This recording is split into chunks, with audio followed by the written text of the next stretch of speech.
everybody. Today's podcast is brought to you by Audible. Get a free audiobook download and 30-day free trial at audibletrial.com/eggs-show.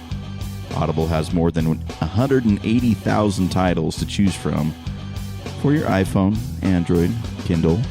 Pretty much any device you can imagine you can get an audiobook on. As Eggs listeners, you can download a free audiobook today by visiting audibletrial.com/eggs-show. Again, that's audibletrial.com/eggs-show for your free audiobook. Hey everybody, welcome to Eggs. Today we're thrilled to have with us special guest Melinda Livsey. Melinda is a graphic designer turned freelancer turned design shop owner turned brand strategist based in Orange County, California. A very accomplished designer and experienced with top names like Oakley, Paramount Pictures, and Loot Crate, to name a few, coupled with her passion for creative thinkers and entrepreneurs, she creates the perfect mix of great work, great brands, and happy clients. Melinda is also a sought-after guest and can be spotted frequently on podcasts like that of our dear friend and Eggs Show alum, Ian Paget, and on the YouTube channel of our newfound friends over at The Future. She is the mastermind behind brand strategy and design consultancy Marks & Maker and Freelance.com, her online training course for college grads looking to start a career in freelance design. She's a great get, and we're grateful to have her. Join me in welcoming our guest, Melinda Livsey. Hey, thank you. Yeah. Woo! Yes. So cool. Well, Melinda, thanks so much for joining us. This has been a couple weeks in the making, and so we're really grateful to have you on. And we also know that you just came hot off a meeting, and Lord knows you probably have one right after. So we'll get right into it. Thank you for fitting us in. And thanks for squeezing us in. You're welcome. You're welcome. Thanks for having me. Yeah. So let's sort of start at the beginning. Let's talk about getting your start. Were you always artistic? Were you interested in design from a young age? Yeah, I actually didn't know what design was until I got into college. But then I realized I was interested in it, even though I didn't know what it was. Years before, I come from a very creative family. Like, everyone is either a musician, an artist, a painter. My mom can draw. She says she can't, but she really can. And she's really good at it. And so I would grow up drawing with my mom and trying to replicate drawings from my coloring book. So instead of coloring them, I would just redraw the picture. And I would sell origami flowers to my grandma. So that was funny. My business start. I used to make origami cranes, and I would try and get them as small as I can. I had a lot of free time as a kid in church. Yeah, I did too. And I would sit there with tweezers and try and make them even smaller and smaller and smaller. And I got some pretty good ones. Oh, you're dedicated there. I know, right? Yeah, I just did it where it was good enough to sell it to my grandma. And there you go. She bought it. But you could probably crumple the piece of paper and then sell it to her. That's very true. Very true. And so I grew up to, I would look at like Coke cans and think, how did they do this? Like, I had no idea. How did they print it? Who drew it? Or I thought, how did they get that color so smooth? Like, I was just mesmerized by it. So I did have an interest in design early on. I just didn't know what it was. And so I always wanted to be an illustrator. And I grew up going to Disneyland, and really all the time we had season passes just because we lived so close to it. And it was just the thing to do to keep your kid out of trouble is get a Disneyland pass. And so I would see they had people that would draw on Main Street. And so you would see their drawings, and I would see a lot of drawings that they put in the windows from their movies too. And so the concept drawings, and I loved those, and I always wanted to do that. Although I didn't come up with my own character. So it was really funny that I was into that drawing and the conceptualizing of characters, but then I never got into actually doing it myself. But I did start college with my emphasis in illustration. And so you didn't go in thinking, I just want to take generals and then figure it out. You kind of knew when you were going into college that that's what you wanted to do, or was it kind of as you did it? Yeah, I grew up, I went in knowing that's what I wanted to do. I knew I would be in the art department somehow. Okay. But in college, well, in high school too, I was very involved in my art class. I would always apply for those art competitions. And I had an amazing art teacher in high school. And I had grew up just thinking I was an artist because I came from a family of artists. So it's like, oh yeah, I am one too. I don't know what I do, but I make origami flowers and I draw. So yeah, I'm an artist. And so I always had that in my head. I labeled myself as that early on as a creative. And then so in high school, I would enter art competitions, and my art teacher I don't know. Maybe he saw something special in me, or maybe I just was there all the time and wouldn't leave him alone. And so he's like, poor girl, I'll help her out. So just with his support too, I knew, okay, I want to do this. I don't know what exactly this is, but it is in the art realm. It's in the creative field. And so, yeah, I started college knowing that I decided on illustration, not knowing halfway through that I would switch to graphic design or really add it to my emphasis once I took a typography class. That's where I was like, what is this? I've never even thought that people design typefaces.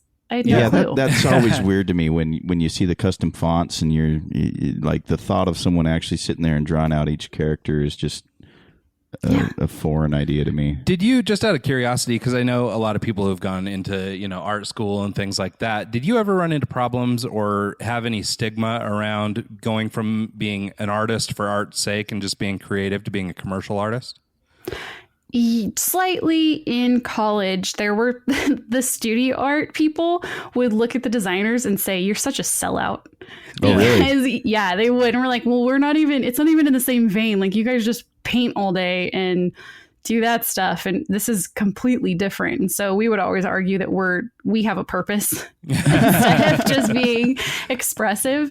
And so that's our comeback was that, but it was really just amongst a group of friends from the art department.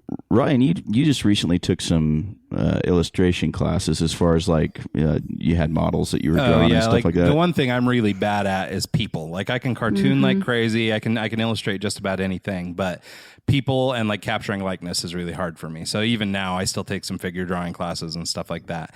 But I do find it's funny and that's why I asked that question, is because as a commercial artist or as a person who spends all day doing commercial art, there definitely is a line between me and the fine artists that just spend all day in the studio working, and not that their craft isn't equally as valuable or whatever, but there's definitely a how did they make money, I guess? Yeah, ultimately they sell paintings, but I think largely they don't. Okay. And so I'm not sure how it works. I don't understand the economy of a fine artist, but they're amazing, and I envy their talent. So as you're continuing through college, you switch from illustration into graphic design. You start working your way out into the world. Where do you go from college, or what are the last couple of years of college into exiting school? What does that look like for you? I did a lot of freelance on the side just because people were starting to ask me for it. So I did things for my family. My aunt owns a boutique, and she needed a website, and she's like, oh, you're taking a web design class. Can you do my website as your project? I'm like, okay. And I think she paid me too. Oh, that's actually, even better. I'm thinking back at this, I'm pretty sure she paid me some money as well. So it doubled as a project for school and freelance, which even that's better. The way to go. Yeah, right? Yeah. So I did that. I think I had some other freelance things just because, again, people, when they found out that I was a graphic design student, they're like, everyone then has a business idea. Yeah, so, of course. So I worked with them a lot of just small things. So I really have always had client work ever since probably the last year or two of college. I've always worked on side hustle something. So at that point, though, in your career, were you looking for work, or was work finding you? Like, so, I mean, like you said, your aunt, happened to have an opportunity for you, but you were, happened to be taking a web design class. Did you were you actually out hustling for work, like looking for it at that time, or just was it sort of falling into your lap? No, I honestly don't think I've hustled for work until I met Chris. Oh, really? How funny. So we should talk about that a little bit. Chris is, and correct me if I'm wrong, but I believe you're talking about Chris Doe. Yes. Chris, we talked about a little last week, although we've been working very hard to make sure these don't become the Chris Doe shows. Because we will. Good luck with that. Yeah, we will have him on in a few weeks, and we're really looking forward to the conversation. I've actually never met him in person, so I'm really excited to get him on the phone. He's but awesome. I'm really looking forward to it. And the guys last week, Matthew Encina and Ben Burns, had nothing but positive things to say about him. And actually, in learning about those guys and in learning about Chris is how I learned about Melinda also. So it is sort of incestuous. So actually, it makes sense. I think you said you reached out to her before we knew we had Matt and Ben come on. I reached out to her on LinkedIn. is how I connected with her. I had seen her website and I liked it, so I told her about it. And and sort of in that same moment or around that same period of time, I had seen a YouTube video with Chris and with Melinda on it when I was, researching Melinda. And then shortly thereafter, our friend, and I don't know, have you been on the Creative South podcast, Melinda? No, I have not. So the guys at Creative South are the ones that turned us on to Ben and Matt, and also made the introduction with Chris Doe. So we should return the favor and offer you up to those guys because they're really great. Oh, thank you. Yeah. But, and Ian too. Yeah, Ian. I've been on his Pajam. podcast. Yeah, and Ian was actually one of our early creative guests and really interesting cat. So had a great conversation with him. So it's funny, it's kind of a small world, and the creative world kind of is anyway. I mean, there's a lot of us, but not a lot relative to people. You know what I mean? Yeah. There might be 50,000 or 100,000, but it's not really that big of crowd, and as you start digging around, you find these things. So and to just say that too, there's a lot of people that aren't willing to talk about it. They just want to, which I don't blame them. They just want to live their lives, get their paycheck, go home, and Did you have a hard time doing that? Actually, coming out and being a public figure and a voice, a champion for the cause. It was. Like, it wasn't that difficult just because I had a shoe in with Chris, but he opened up the door for me to meet so many other people. And he would tell me after the show, he's like, you got to start vlogging. You're a public figure now after just the first couple shows we recorded. And so he was trying really to encourage me to get out there more and be a voice, because he's like, there's not that many people. Like you said, it's very incestuous because we're all from the same group, because we're all encouraging each other to get out there and go speak and share. Well, and I think one of the things that I'm finding most entertaining about this is finding out as I speak with more creatives, especially creatives that I didn't know ahead of time. It's fun to find out that we've all gone through the same struggles. We're all having the same problems. We're all trying to overcome the same things. And, we're all independent. We're all doing our own things in this world, but actually we're all doing the same thing.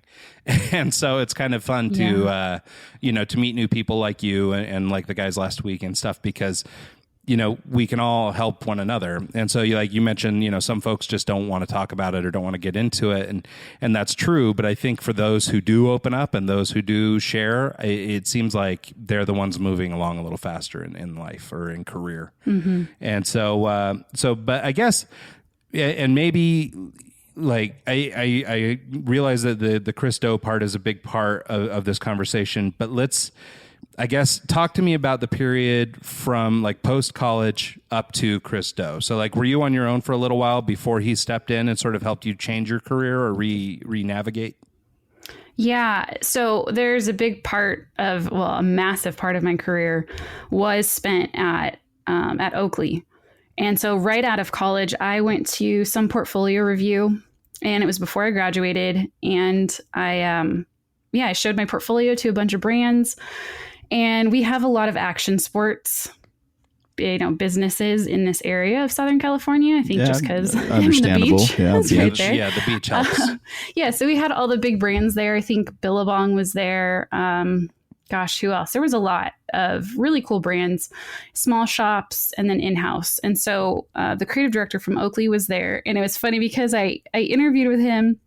And I left there and I was with my friend. I said, well, I'm not getting that one because he was very, in a good way, constructive criticism of my portfolio. But the way he was doing it, I'm thinking, okay, there's no way this guy is going to go for me. And everyone was saying, if you're going to get a job, go get a job at Oakley, because that was the biggest company at that time that was at the portfolio review. And so that was like, okay, I'll try that. Were they hiring? I left going, yeah, no. Were they hiring a lot of people, or was it just one or two positions open? There were, he made it sound like there was nothing open.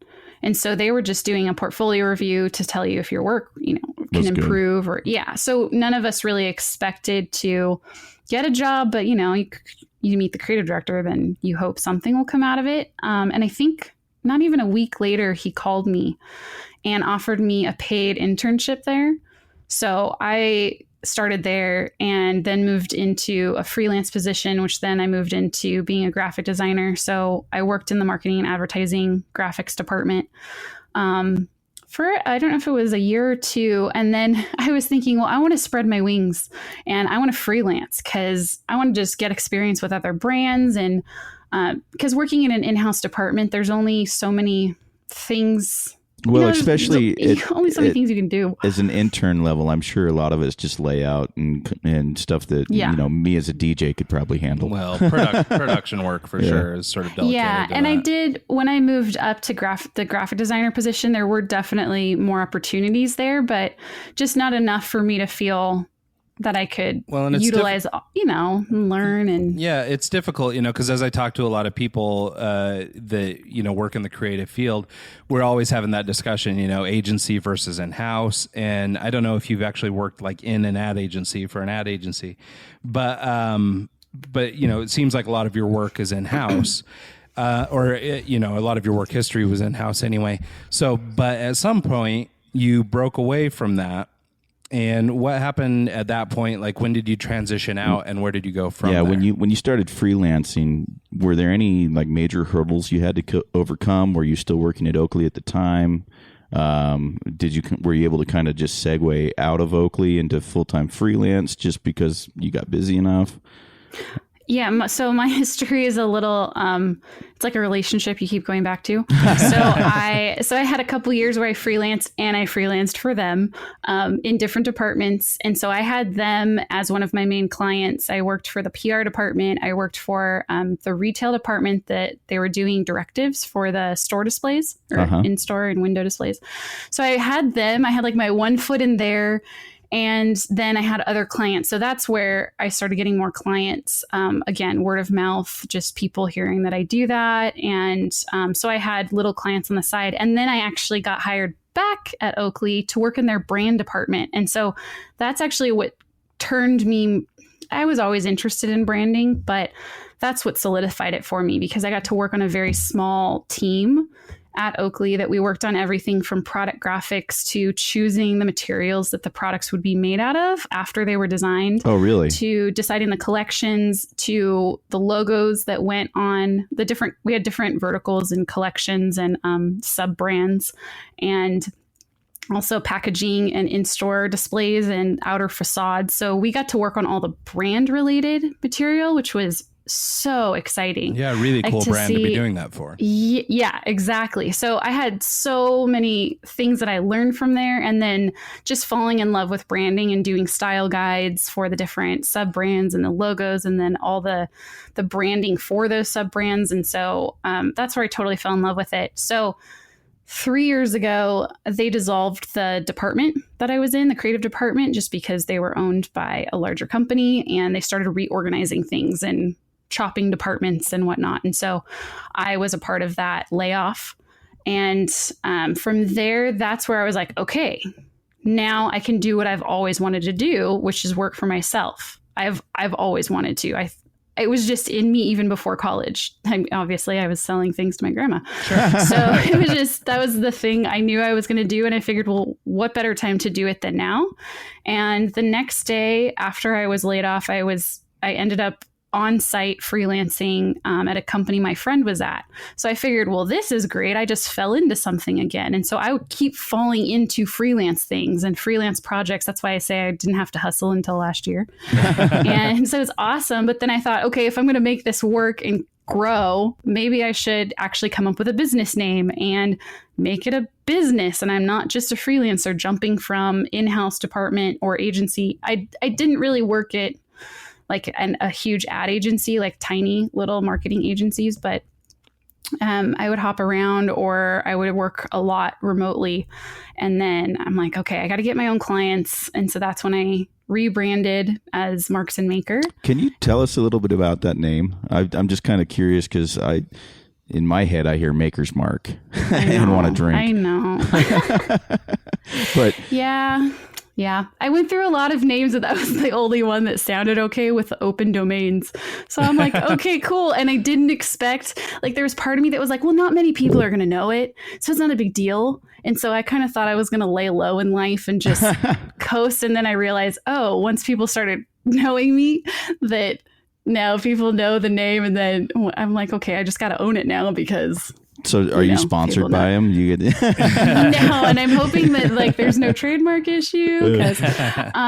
So the name came because I realized that I like working with other creatives. So that's not just designers, but it could be fashion designers, it could be interior designers, it could even be someone that has a professional service that has the mind of a designer or the aesthetic like one. And so I always thought, well, I work really well with those types of clients and I love working with them because they have maybe a style that they design in and I'm able to translate that through the brand and they just don't know how. And so it was just a lovely pairing. So I figured, okay, they're makers. And I'm a maker at that time. That's how I considered myself. And then marks, I'm thinking, well, branding, we create marks. You create the mark. Right. And then I thought, well, potters, they used to put their insignia on the bottom of their... bottom. Yeah. So then I just kept going back to that. And I'm like, yeah, maker, maker's mark, but I don't know. I just landed on it. I'm like, I just got to decide and just go for it. Because if I thought too much about it, I, like most people, I would stall. It's the analysis paralysis thing. Yeah. Cool. All right. Well, that's probably then a good segue because obviously in this window of time or somewhere shortly in roundabout this area, I wanted to talk to you about people who'd helped you along your way. That was sort of the next bullet on here. So now maybe is the time to get into this Christo connection. So how did that happen? What facilitated that meeting? And, where have we gone? Or, what does that relationship look like? So it was a little over a year ago. So I was about, let me think, almost 2 years in, a year and a half into Marks and Maker, I think. And I was at this time in my creativity that I just felt really down. Like maybe I just wasn't growing like I was hoping I would. And I have my cousin who is a concept artist and he is amazing. Like he draws and paints like monsters and things that, aren't like my style, but he's always over my house and he's always painting and like food. Literally, yeah, pretty much. But it was so encouraging to see him just do his thing. And he's literally done that ever since I can remember. Since he was a little kid, he would just draw and he would paint. And so when he learned how to do digital paintings, he would come over and he would just be painting on his computer or he'd bring his canvases sometimes too. And so watching him get better over time and him watching tutorials and his skills were just he was exponentially growing over the past couple of years. And I'd see this and I'm like, okay, if my younger cousin can do that and he is fantastic in what he does, then I can get better at what I do. And so I started, I came across Christo. I think one of my freelance students at that time had posted about him, about how he charges for logos. And and so and so then I learned about Chris and I think I learned about him earlier on and then I came back to his content and Chris I learned went to Art Center, which I was like, oh man, I wanted to go to Art Center, but I never really tried to actually go. Right. What is Art Center for me? Yeah. So see, that's why you're here. Yeah. So you have a place. I have a purpose. You do. Art Center is a very prestigious art school across the world, really, and it's here in Pasadena. And so it's, oh gosh, I'm trying to think kind of of like the Art Institute, kind of the same. Not really. It's higher end than that, but it's very high end. Yeah, it's just one of those schools. Like I think, what's the other one? There's another one like at UCLA that's kind of like that. It's where all the Disney people go. Oh. And there's just like some hot schools, and this is one of the hot ones for creatives. And this one too, they have a lot of automotive designers. So pretty much all the automotive designers that go to Ford and Toyota, and they come from Art Center because they really focus on that. Also toy designers. So they're very big in industrial design. So actually a lot of the industrial designers as well as graphic designers that worked at Oakley came from Art Center. Oh, okay. So I knew a handful of those. So when I learned that Chris went to Art Center, but then also taught at Art Center, and he was teaching just on his Facebook page, he was giving away free content on how you design a logo. And even though I know how to design a logo, I figured, well, if this guy went to Art Center and is a professor there and he's giving away this information for free, I would be dumb to not do it and to follow it and to learn from it. So I started doing the logo assignments, and he said, post your work in the comments. And so I would post my work in the comments, and I took a long time to do it because I was doing it between client work and at late at night. And over the course of, I would say 3 weeks, I would go back to those posts. Like I had to scroll down really far. And I think it was before Facebook had the save option. So I had to like scroll, and they give so much content that they're posting all the time. So I just kept scrolling and scrolling. I'd find the post and I'd keep posting my work there. And he would comment on it and I'd freak out. I'm like, oh my gosh, Chris commented. And then after a while, he messaged me and said, who are you? What are you doing? Why are you doing Why are these you things? hacking my stuff? Why do you keep doing this? Because he saw I put a lot of time and effort into it. And so he's like, they're good. What are you doing? Do you own a studio? Like he wanted to find out about me. And then the next question was, do you have time to Skype? And I freaked out because I'm like, Chris, people know Chris. Like, give me a half hour. I got to do my makeup and hair. Yeah. Oh, I freaked out. So we got on a call, and like 10 minutes into it, Aaron Draplin calls him because I think Aaron was going to be on Chris's show. And I'm like, what is going on? Aaron Draplin is calling Chris, but Chris called me. Oh my gosh. And so he's like, I'll call you back. And I'm thinking, yeah, right. Like this guy's never going to call me back. But that was cool. Like, my 5 minutes of not fame, but I don't know what that was. 5 minutes of moment with somebody who's known. Exactly. And he called me back later that day. So we ended up talking. He's like, who are you? What are you going through? Do you have a studio? So he just wanted to find out about me. And then he said, which is the biggest compliment ever. He said, when I looked at your logo studies, I thought, is there another me running around out there? Because you study these just like I would. And I was like, what? Oh, what did you just say? So that was awesome. And so then he called me back the next week and wanted to check in to see how I was doing. And because he gave me some business advice, and I would tell him, Chris, your advice that you give on camera, awesome. I have no idea how to do that. Like you say you charge $18,000 for a logo, and I laugh like, cool, good for you, guy. But how do I get there? Yeah, and I'll settle for $800. Thank you. Yeah, like I just want to pay for my lunch. Like what the heck? And he would tell me on the call, well, the amount of money that you want to make in a year, I can make in one project. Wow. And he's like, but you can make in one project too. And I was like, cool, that doesn't help me how to do that. And I said, you are so far above us mere mortals as far as what you're able to do in business that I don't understand how to even get there. And I think with me I kept pushing with those questions that finally, like the third time he called me, he's like, what are your thoughts about being on YouTube? And I'm like, or why are you asking? And he said he was looking for a woman co-host during that time. He was taking applications, and he asked me why I didn't apply. I said, well, I don't know. That wasn't my, that was not my intention. Okay. So should I apply? Yeah. I'm like, what are you saying? I need to, I should. And so, he said, well, let's try you being on the show as long as you're open to being coached on camera. Because he was coaching me during that time and giving me. I watched one of the episodes recently that you did with him, and I loved it because he kind of role played with you. Like, okay, I'm the client, sell me on your services. And it was kind of cool to watch you, like, because on your website, I read a little bit about that too. You have, you've got it broken down into like a 3-step process, like discovery, direct, and design. And he, in that episode, he kind of just, I'm the client, sell me on it. And it was cool to watch you kind of talk back and forth and see, like, why. Can you break that down for us, the discovery, direct, and design process, and why those steps are important to working with your clients? Yeah. So that was one big thing that changed as I got coached by Chris, was that my process was more like, hey, fill out this questionnaire, client, give me all the information and I'll design for you. It wasn't a collaborative experience. And so in talking to him, he said, you need to graduate more to a strategic role where you're actually helping your clients decide if that thing they came to you for actually should be built, if it's going to be an expense to them or an investment.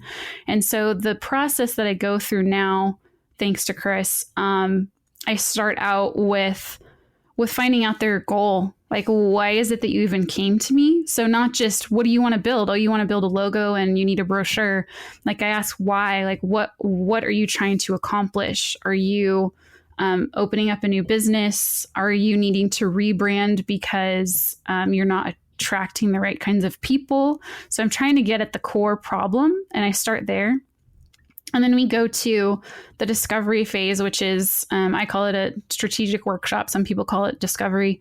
And it's a framework that I take people through. It's about a 2-day workshop, and it's with the clients or their stakeholders. So anyone that would have a decision-making power, the C-suite, if they have one, they would be in that meeting. And we go through this framework of who's the brand and the positioning of the brand in the marketplace.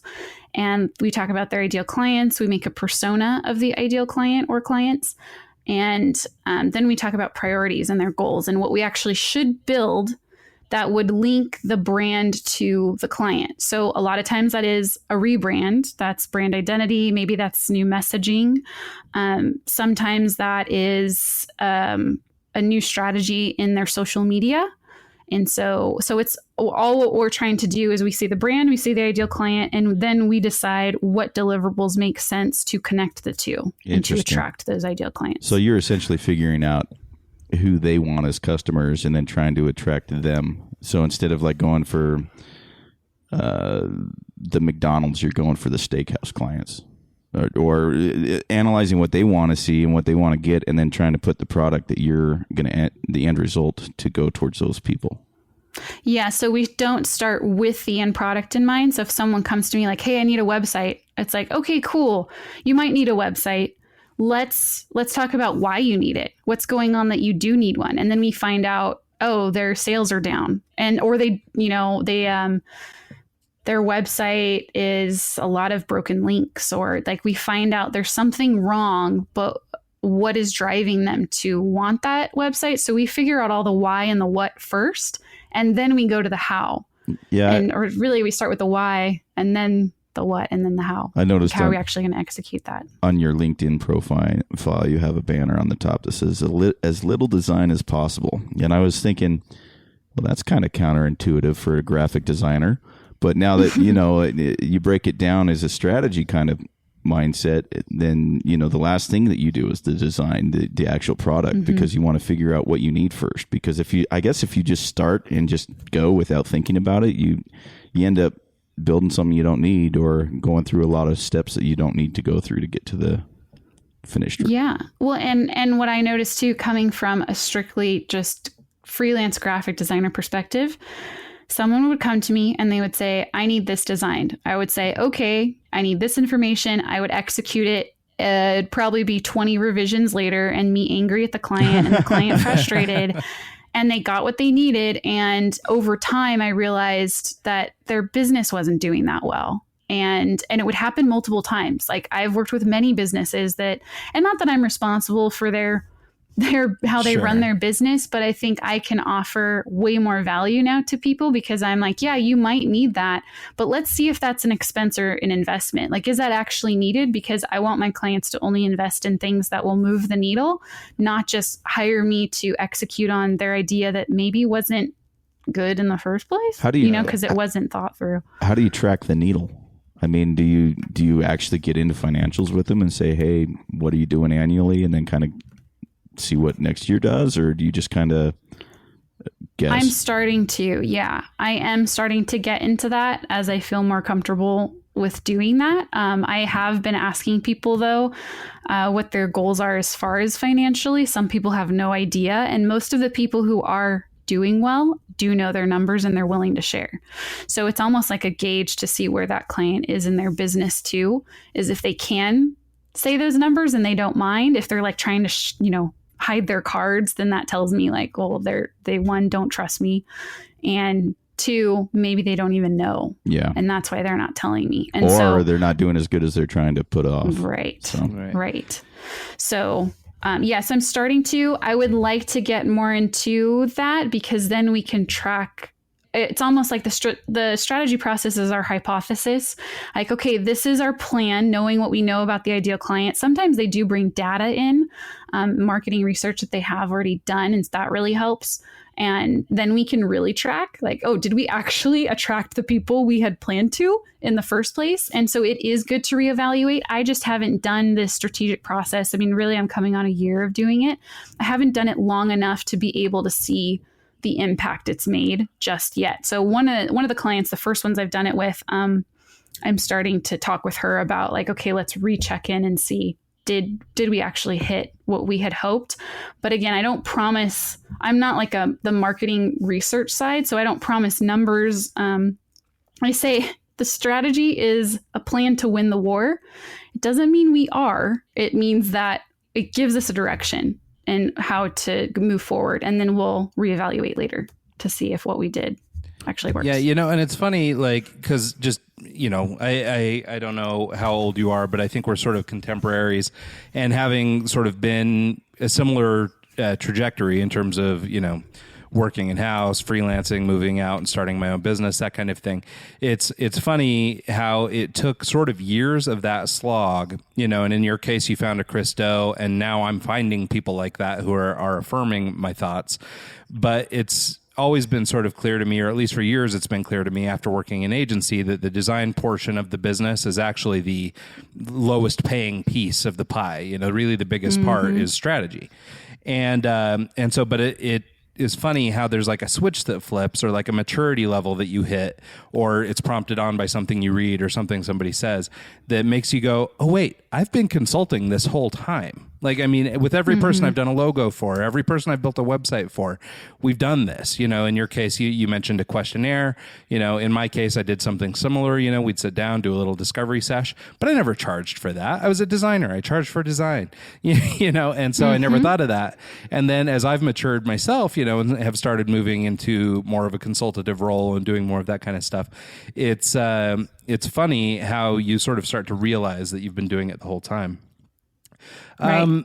In your process, though, can you talk a little bit about the process itself? So when you sit down with a client and you do the consultative bit, like, what happens from there? Like, do you then source the creative through your team, or do they take it in-house? Like, are you strictly consulting? How does that bit work? I've actually done all of the above. It depends. Everything greatly depends on the client. So I've had some clients where one of my friends is a social media manager and producer. And so she came to me and said, hey, I have a client. They need strategy, but I can take on the client afterwards, because they were originally hers. And so she's like, if you want to do strategy with them, and then, because she told them, I can't work with you until you have a strategy. And so she knew too. She's like, I need you. So in that case, I worked with the client. They didn't really need a rebrand. They just needed some things tweaked, but it was really the messaging and the direction of her business. And so then I handed her back to my friend to actually do the creation, but to actually under do the these creative, yeah, new rules that you'd sort of built. Yeah. And then others I've had where they again, I think the best time to work with someone is when they are overwhelmed and everything seems equally as important and they don't know what to work on first. And those are the best clients. Welcome to my life. Well, you need help. So those are the best people I've worked with, because we don't know what the outcome's going to be. And so it ends up with some people, they actually can execute it themselves in-house. Or if they're a solopreneur, they can actually do it themselves. It's just they needed some direction. And then I've had some where they did need a rebrand. And so that would be done by myself and my team.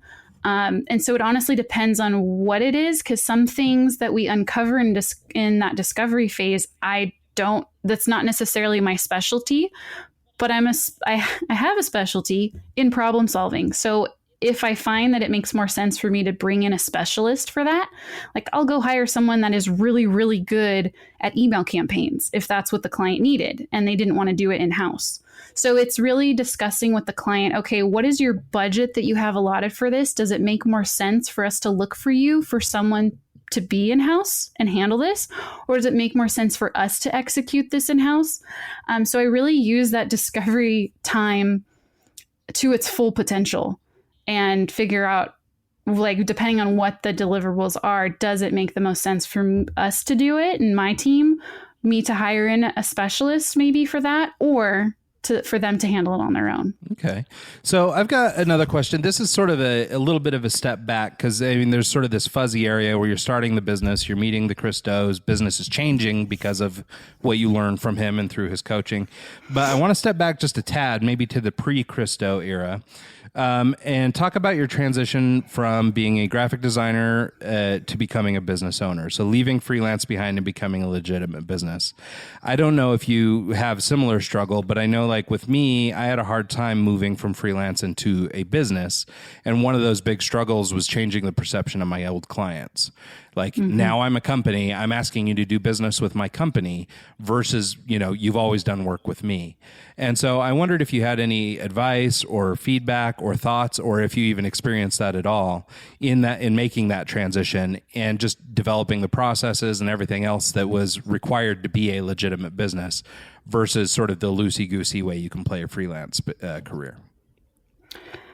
That is a great question. I think I'm still in the tail end of learning some of that. I had my foot in freelance and in the business probably until I met Chris, even past Chris. So I was trying to figure that out for a long time too. Like, how do you, especially when it's so much, I know they say don't charge hourly, but when it's so much easier for some clients for you to charge hourly just because you don't know how else to charge if you don't do it that way.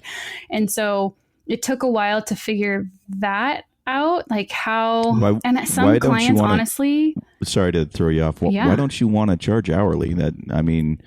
I guess per project is probably easy to just say, hey, this is how much it's going to cost, and you kind of just rough estimate it. Well, and I think that there's some different takes on this, so feel free to pipe in with your thoughts on it. But like, I know that, I mean, I've been at this a long time, and I think maybe only in the last year had I heard the idea or even the concept of going to like a day rate instead.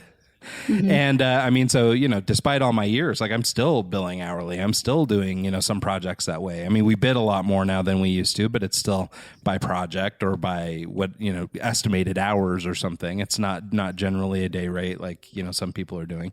So it is funny how you just learn new systems and learn new and better ways of doing it.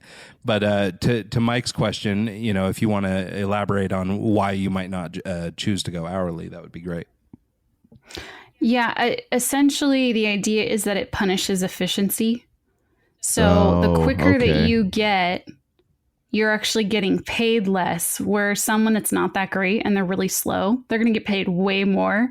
So then you have to up your price a ton. But is someone really going to pay $250 an hour for you to design things? And sit there and doodle with it for a few hours. It's that whole perception thing, right? Yeah, and really it's the value of what you're giving them. And so like, I think there's a quote on Polishare, and I'm totally going to butcher it, but it was something like, when the client freaks out that you only spent 5 minutes on that logo, and she's like, yeah, and I spent 20 years to learn how to do it in 5 minutes. Yeah. So we would not want to be paid hourly in that situation, because as we get better and better, I find that I will my subconscious designs. Like I know that about myself, that I'm not the type to do hundreds of iterations on something because my mind is already working on it.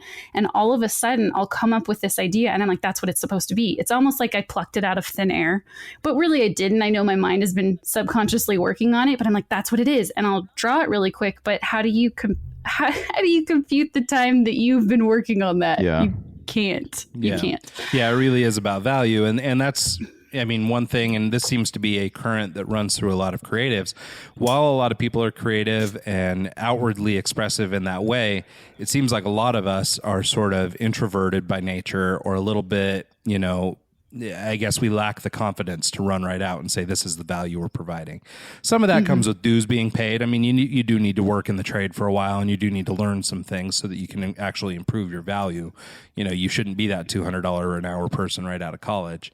But at the same time, it takes some maturity to get to where you can actually, I guess, have the confidence that, it's fair to ask this amount of money or whatever.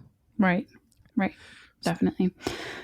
And as far as the other processes, I was just thinking if there was anything else. The other thing I found really helpful is phasing out the clients, like I will tell my old clients, hey, this is what I'm doing now. This is how I approach things. And I actually just had a meeting yesterday with an old client that I used to work hourly for.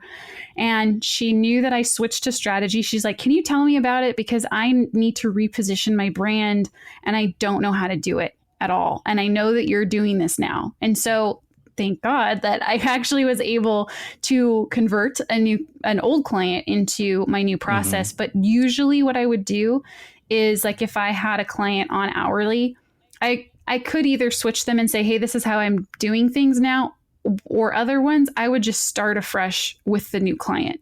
And start phasing out the old ones if there were someone that I didn't necessarily want to keep on board.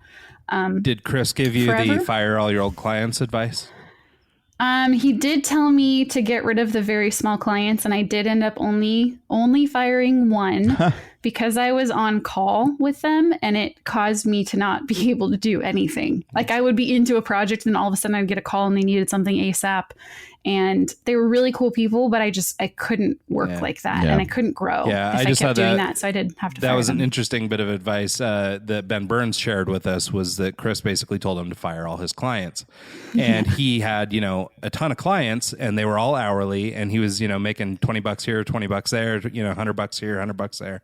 And he was burning so much time that he was actually making nothing. It's like, and so anyway, but I thought that was kind of bold advice, or at least on its face, it seems like it, when you stop and rationalize, maybe it isn't that bold, but as a freelancer who's worked really hard to gather, a few contracts, or people to work with, the prospect of firing these people is really difficult. And I know that over the years for me, I've shed some clients, mostly as my hourly rate went up and they just weren't willing to go along or whatever. And so anyway, I wondered if you'd come across that. Can you? Yeah. And one more thing to add to that is that I know Ben's story, and he had like 50 clients, and then he went down to like 3, but then he still got paid the same amount, something like that. So I fired that client, and my business, like, I didn't get a new client for so long. I'm like, Chris, what did you do? He's like, am I the kiss of death? I was like, oh my gosh. So it was months. And I want to say this to encourage people who are in that spot, that it literally took me months to land a paying client that would be willing to pay me for strategy and for thinking. And so it's not this quick overnight, like, oh, you're going to, and maybe some people, but for me, after I fired that person, it took me months to get back well, up again. It's funny, and this is something I've been writing about recently and stuff like that. But I mean, there's such this culture, you watch these guys like the Gary Vaynerchuks and stuff like that of the world that are just telling you drive. And people get really trapped in this perception of stuff happening overnight and super quick. Like, if I work hard, I will have this tomorrow. And I think it's actually good advice, to let people know that, it did take months to find somebody. This wasn't an overnight sensation, because I think a lot of people forget that part. They see, the goal where people have landed and get envious of where you landed, but they don't spend a lot of time thinking about the process of getting there. Exactly. So somewhere along the line, you decided to create a platform called Freelance. Can you talk about that? Maybe, Yeah, maybe talk about where it came from and, what you do with that platform. Yeah. So it's already been, I think, 2 years ago, before I met Chris, before I even came across his content, I started Freelance with a friend. And it came out of the reasoning is because a ton of people were asking me, what are you doing to freelance? How are you doing your invoices? What are you doing for your contracts? And it was very like the low level stuff. I mean, not the high level things that Chris is teaching, like the soft skills. I was teaching more the hard skills of just how do you write your invoice and how do you pay your taxes? But it was things that I realized that stopped people from freelancing just because they didn't know how to send an invoice. Yeah. Like that kind of stuff shouldn't stop you from freelancers, or how you didn't know how to pay your taxes, so you avoided freelancing altogether because of it. And I'm like, I want people to know that it's okay and here are the skills and how you do it and how you start. Because I had so many people asking me just because they saw that I had always done it on the side. I even had people when I was at Oakley asking me for help on things, even people that were older than me. I'm like, this is funny. Like, all my directors are asking me how I'm doing this. And so, well, maybe I should create something that gives those resources. And I have teaching in my blood. Like my mom's a teacher. I used to teach piano for 6 years. Really? Nice. Yeah, from 16 to 22. So all through college, that was my I played from the age of consistent. 4 to about 18. I was classically trained. I did the Suzuki method. So, Oh, wow. Yeah, for Very a nice. while. Yeah. But anyway, sorry, sidetrack. Now he's really Yes. really great at chopsticks. Yeah. Yeah. And that one you do I with know, the I feel knuckles. like that's me. Man, I was playing Chopin and Rachmaninoff, and I'm lucky to. Dude, Prelude and C sharp minor, I can't even talk. That is the hardest song I've ever played. It was ridiculously hard. Rachmaninoff is Yeah. insane. Yeah, I am a Yeah, he is. master with the knuckles, the one that you roll across the little keys. Yeah, Yes. that one I've got on lock. Well, and two, Rachmaninoff, he can reach farther Huge than any hands. How does he natural do human that? being. Yeah, it's like So I had impossible. to jump. Yeah, So there's that. Yeah. So I was used to teaching and I loved it. I love teaching because I like learning and then I like sharing what I learned. And so then I had people who wanted to learn what I was teaching. And so then it was rewarding for me. So I was all on board in doing an e-course. And I was really into Pat Flynn, if you've ever heard of him, Smart Passive Income. Very into the idea of, and it was before I got laid off that I started listening to him, thinking, oh my gosh, like I could make a product and I could get paid in my sleep. Like I don't have to trade my time for money. And so I was on this whole kick of passive income. And at least if I could make some passive income, that would help me not have to work so much with clients or have to take on clients that are too demanding or too cheap or whatnot. And so I loved that idea. So 2 years ago, I started the business with a friend and she did all of the technical side and the marketing and the Facebook ads. And then I created the course and I was the face of the course. And so it's an e-course with resources and we called it Freelance because it was all the things that you would learn before you start I love freelancing. the name. I That think was it's the idea. awesome. I think it's great. Thank you. It was funny because I was going through names and I asked my husband, I said, so I'm either thinking of this name or Prelance. And he looks at me, he's like, Prelance, duh. Of course. Why are you even considering anything else? And then once people started hearing it, they're like, that's brilliant. So I'm like, thank you, husband. Yeah, so we did that and we ran a beta course. I found I probably am in every single AIGA and college graphic design club Facebook group that I could possibly get into without them asking, like, are you a student? Because why are you joining this group? And then if they did, I would tell them about the course. And so I joined all of those Facebook groups. And then I started, I think I did a free webinar. And then I asked if anyone wanted to participate in a free beta course just for feedback, just so I could make it better. And so I had about 35 people that went through the course, gave me feedback, gave me testimonials. And then from there, we started selling the course. Nice. We did a few Facebook ads. And at the moment, it's kind of running in the background. I don't put a ton of my time into that just because I have so many other things that I'm doing right now that I need to concentrate on. So I feel your pain. I kind of position it in a way of that's how I got to the point of where I was before I met Chris, because people were even asking, like, I can't even charge $5,000 to do brand identity. I can't even get where she's at right now. And so it's like me bridging the gap between the people that weren't where I was when I got on his show and where they are. I think that's really smart. I mean, to your point earlier about just Chris was so many light years ahead that as a young designer, somebody who's just getting new into the design business, it's so difficult to even visualize the steps, even though it's so easy to say, oh yeah, just fire your clients or do whatever, it's like so hard to even take that step. Well, just to for even whatever acknowledge reason, that's one of the steps you need to take. Yeah, it just, I don't know. I mean, it's funny because it's like this invisible barrier. It feels like there's nothing in between me and that, but there's still everything between me and that.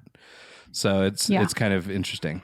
So, and in talking to Chris too, he didn't want to do any of that stuff. He's like, I don't want to teach people how to do invoices or contracts. That's silly. And I'm like, cool, Perfect. I will do that then. That's awesome. Well, cool. So because we're starting to get kind of late in the show, I wanted to sort of turn a corner and ask you just a sort of, I mean, it's a little bit more personal, but it's something I wanted to ask you about because I know that you've spent some time thinking about it.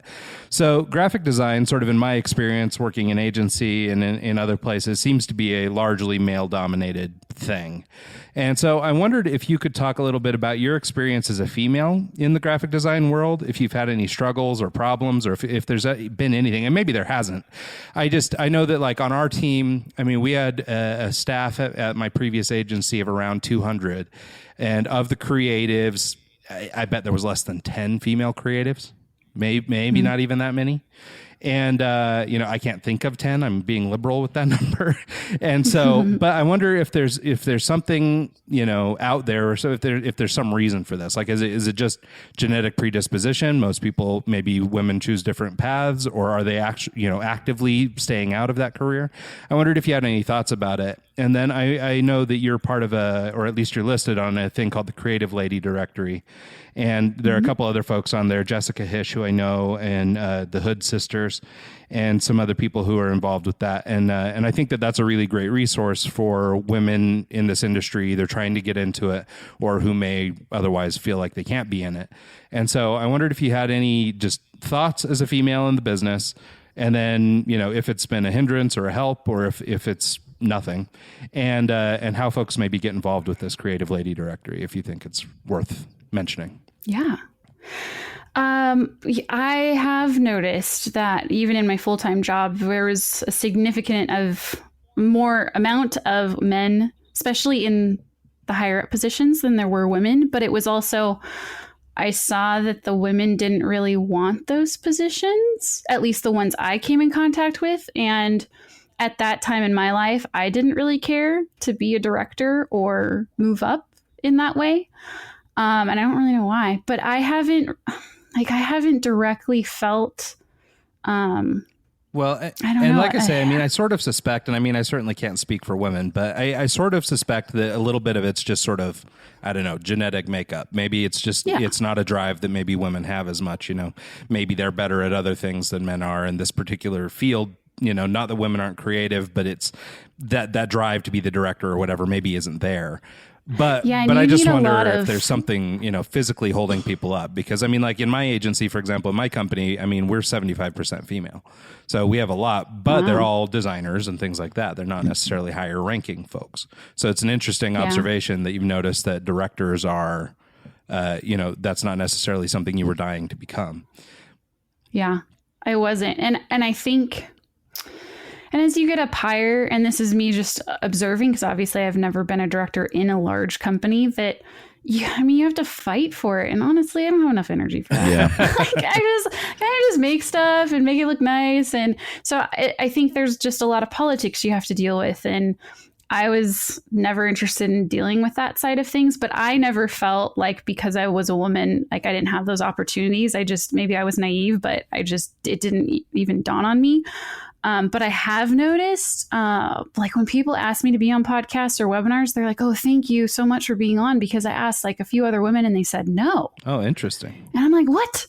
Why? Why? When you're handed an opportunity like this, especially, I'm big on like, let's integrate, like, as in, let's not separate ourselves so much as women. And like, I think like the women organizations are great. They're great. But I'm not the one of like, let's always start a women's thing. I'm like, no, say yes to the things that you were given an opportunity for, like being on a male dominated podcast. Like, yes, just say yes to it. That's all you have to do. So I'm big on integration. Yeah, it's interesting because I toyed with the thought in our little introduction of you, do we push that, it's a female run organization and all that stuff? And like, I broadly sort of just believe that, everybody kind of chooses their way. And if they want this, then they'll go after it. And if not, like, I don't think it really has as much to do with male or female versus individual choice. Like, I don't think there's somebody stopping women from entering the field, but maybe women aren't as interested. If you asked me a year ago to come on a podcast, I would have said no.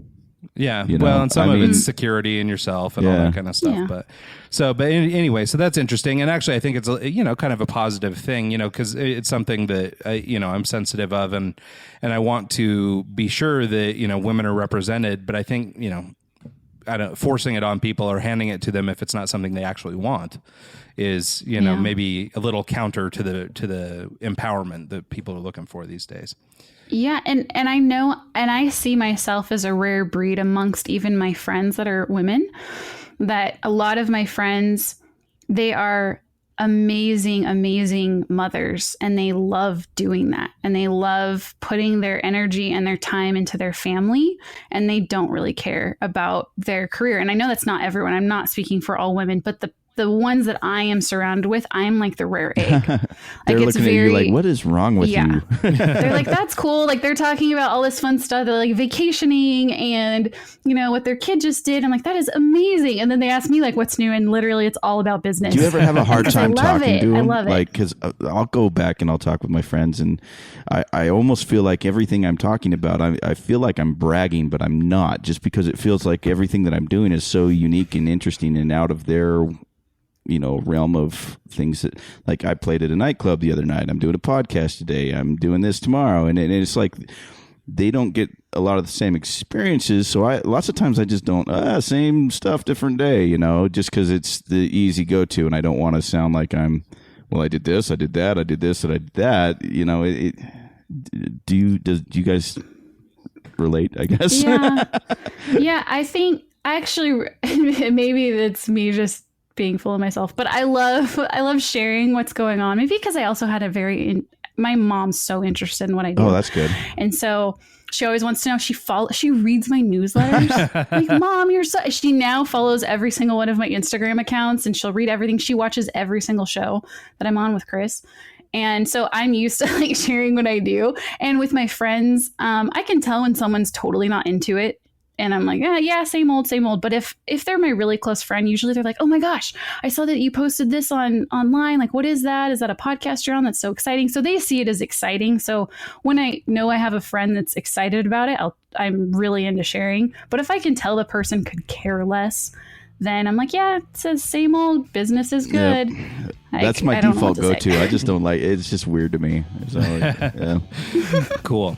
All right. Well, I think we're sort of getting to the end of this thing, and in the respect of your time and not keeping you too long, we'll start to cut it off. But can you tell us, are there any great places where people can find out more about you, learn about what you're up to online? You know, where should they find you? Where should we direct folks? Yeah, luckily now, thanks to Chris, because he told me I needed to sign up for every platform I was not on already. You can find Melinda Livsey on Facebook, on YouTube, Twitter, Instagram. You can find Marks and Maker. Don't go to the Facebook because I don't post on there at all. Marks and Maker on Instagram and Twitter, and then Freelance. Most likely you can find on Instagram, and then the website Freelance. Cool. Yeah. So it's it's freelance.com. It's also marksandmaker.com. And so you can find out more about Melinda there. And then, yeah, follow her on the socials and check all that out. So I guess any parting shots before we get out of here? No, I think that's it. You covered a lot. All right. Thank you again for making the time. Thanks so much for coming on. We really appreciate your time. And thank and best you. of luck going forward. I'm sure we'll cross paths at some point. We're making a lot of friends in Southern California right now, so we're going to have to do a California run at some point. So, yeah, and you guys are located... Salt Lake. Yeah, we do the show out of Salt Lake. Lake. And Mike is a DJ in Seattle and Idaho, so he runs back and forth. So we're kind of all over the place. And then my company is located here in Salt Lake, but we have an office in Barcelona, so we do a fair bit of back and forth and stuff like that too. But we have clients in LA and stuff, so I'm down there with some regularity. But now we're making all new friends, so we have to go down and meet some people. Yeah, especially the future. Yeah, right? The future people. Yeah. So anyway, well, cool. Well, so nice having you on, and thanks so much again for taking the time. And yes, with that, everybody have an awesome week, and we'll see you next time.